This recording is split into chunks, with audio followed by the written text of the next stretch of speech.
Hi, fifth grade families. This is Miss McBroom, and I am recording this video for you and your students to watch at home to help you learn about rounding decimals.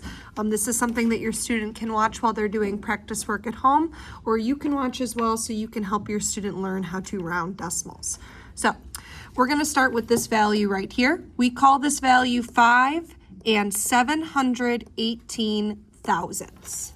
Now, when we round decimals, the way that our unit tests are designed is they will ask students to round a specific value to different place values.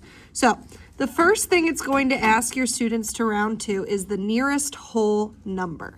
The nearest whole number means the nearest value that is a whole number. A decimal is only partial or a part of a number. So 5 is currently the number we have as our whole number. In order to know what to round my nearest whole number to, I have to look to the number directly to the right of my whole number. That number is a 7. Now, your students should all know this, but there is a rounding rule that we follow anytime we round any value. And that rule is, if the number is 5 or more, we raise the score. If the number is 4 or less, we let it rest. Which means basically, if the number directly to the right of my value is 5 or higher, this value is going to increase by 1. If the number to the right of my value is 4 or less, this number will stay the same. So because the value directly to the right of my 5 is a 7, and that's 5 or more, we're going to raise the score. So this 5 becomes a 6, and everything behind it becomes a 0. That is how I would round this value to the nearest whole number. The next thing it will ask your students to do is round this value to the nearest tenths place. Now, the tenths place is the value directly to the right of your whole number. In this case, that's our 7. So, the same thing applies as we would do when we rounded for the nearest whole number. We're going to look at the value directly to the right of my selected value, which in this case is my tenths place. And again, we're going to follow that rounding rule.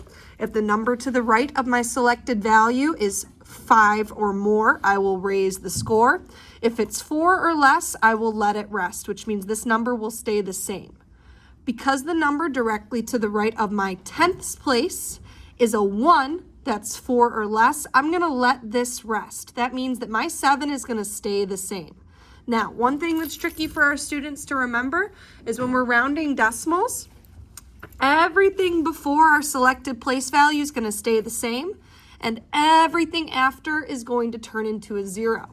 So the correct answer for this value being rounded to the nearest tenths place is 5 and 7 tenths. That's it.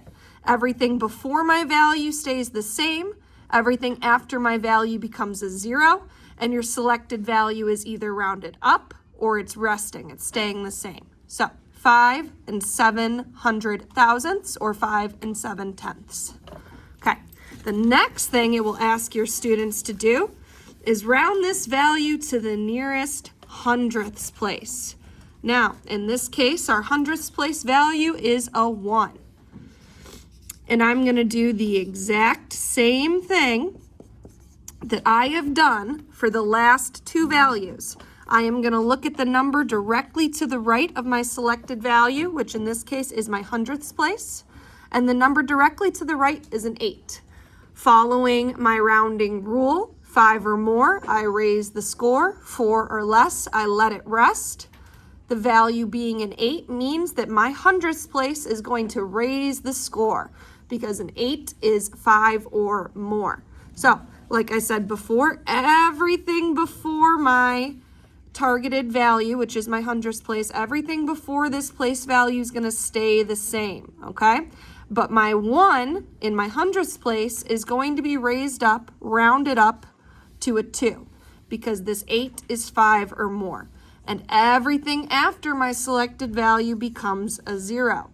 So this value, 5 and 718 thousandths, rounded to the nearest hundredths place, is 5 and 720 thousandths, or 5 72 hundredths.